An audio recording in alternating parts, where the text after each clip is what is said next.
తన కుమారుడి రాజకీయ ప్రవేశంపై ఎమ్మెల్యే గంటా శ్రీనివాసరావు స్పందించారు. తండ్రి రాజకీయాల్లో ఉంటే వారసులకు అవకాశాలు రావడం సహజమేనని అన్నారు.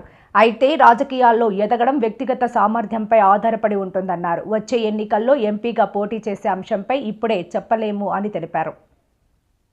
ఇప్పుడు ఎవరైనా వారసులు అనేది వాళ్ళకి అదొక ఎంట్రీకి ఒక చిన్న యాక్సెస్, కానీ వాళ్ళు రాజకీయాల్లో ఉండాలా, వాళ్ళు సక్సెస్ అవ్వాలా, లేకపోతే ఎలా ఉంటారనేది అల్టిమేట్ గా వాళ్ళ యొక్క కెపాసిటీ బట్టి, వాళ్ళ యొక్క హార్డ్ వర్క్ బట్టి ఉంటుంది తప్ప రాజకీయాల్లో కేవలం వారసులతో సక్సెస్ అవ్వాలని లేదు.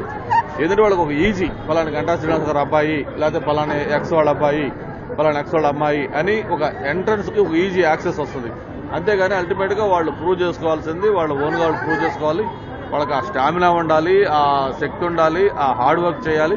అల్టిమేట్ గా డెస్టినీ కూడా కలిసి రావాలి.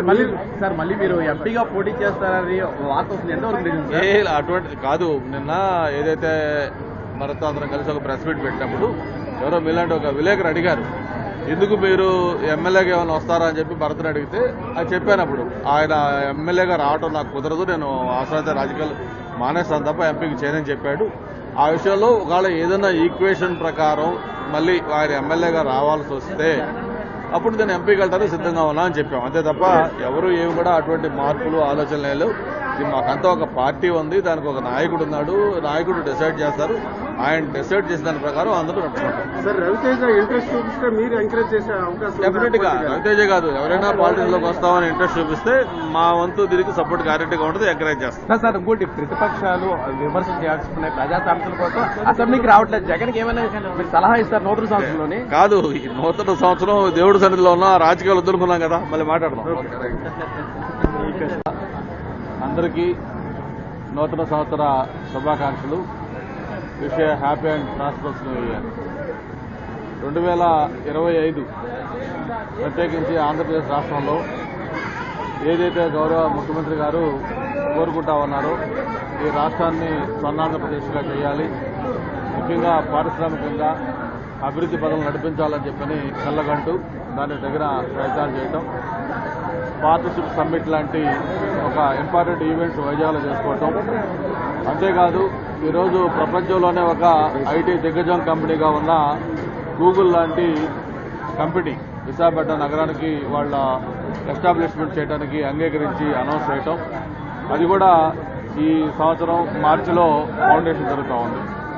దాంతోపాటు ఏదైతే ఈ రాష్ట్ర ప్రజలందరూ కూడా సుఖ సంతోషాలతో సౌఖ్యంగా ఉండాలని, ప్రత్యేకించి రైతాంగం, యువత, మహిళలు అందరూ కూడా మంచి భవిష్యత్తు ఉండాలని కోరుకుంటూ ఈరోజు రాష్ట్రంలో ఒక డబుల్ ఇంజిన్ సర్కార్ ఏదైతే మనం చెప్తా ఉన్నామో దాని యొక్క ఎఫెక్ట్ తోటి ఒక జెట్ స్పీడ్ తోటి ఈ రాష్ట్రం పరుగులు తీస్తూ ఉంది. గత 18 నెలల్లో ఈ రాష్ట్రంలో ఒక మ్యాజిక్ లాగా జరిగిందని అందరూ భావించే విధంగా దేశ విదేశాల నుంచి పెద్ద ఎత్తున పెట్టుబడులు ఆంధ్రప్రదేశ్ రాష్ట్రానికి వస్తూ ఉన్నాయి. యువతకి ఉపాధి లభించబోతా ఉంది. జీడీపీ కూడా బ్రహ్మాండంగా గ్రోత్ కాబోతా ఉంది. ఇంకా ఈ 2026లో మరిన్ని మంచి ఫలితాలు వచ్చే విధంగా ఈ రాష్ట్రం ముందుకెళ్లాలని కోరుకుంటూ, ప్రత్యేకించి మనందరం కూడా ఎంతో అభిమానించే ఈ సంపద వినాయక స్వామి మనందరికీ ఒక నమ్మకం, ఒక సెంటిమెంట్. ఆ స్వామి గారి దగ్గర ఈరోజు నూతన సంవత్సరంలో మొట్టమొదటిగా దర్శనం చేసుకొని కార్యక్రమాలు స్టార్ట్ చేసుకుంటున్నాం. స్వామి ఆశీస్సులు ఈ రాష్ట్రం పైన, ఈ రాష్ట్ర ప్రజలపైన, ప్రత్యేకించి అందరిపైన ఉండాలని మనస్ఫూర్తిగా కోరుకుంటా ఉన్నాం. Thank you.